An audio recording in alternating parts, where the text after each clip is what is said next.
Yung mga kids natin magbihis, no?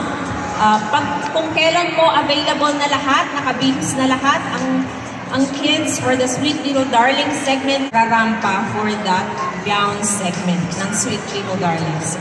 Gets na po, mga mami?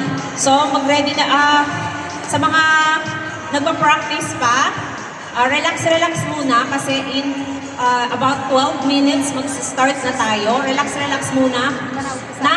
Yung mga Sweet Little Darlings muna yung mauuna. Okay? And then yung mga prima donna and guest models, wait lang po kayo mamaya. Kasi after ng sweet kayo sisingit. Yung mga mommies, listen please. This is my instruction. Sweet Little Darlings. And then, pag natapos lahat yung modelings, prima donna, guest models, and prima donna in-house models naman po. Okay? Yung mga, uulitin ko lang po sa mga hindi nakarinig, mommies, daddies, lolo, lola, na nandito, mga tita,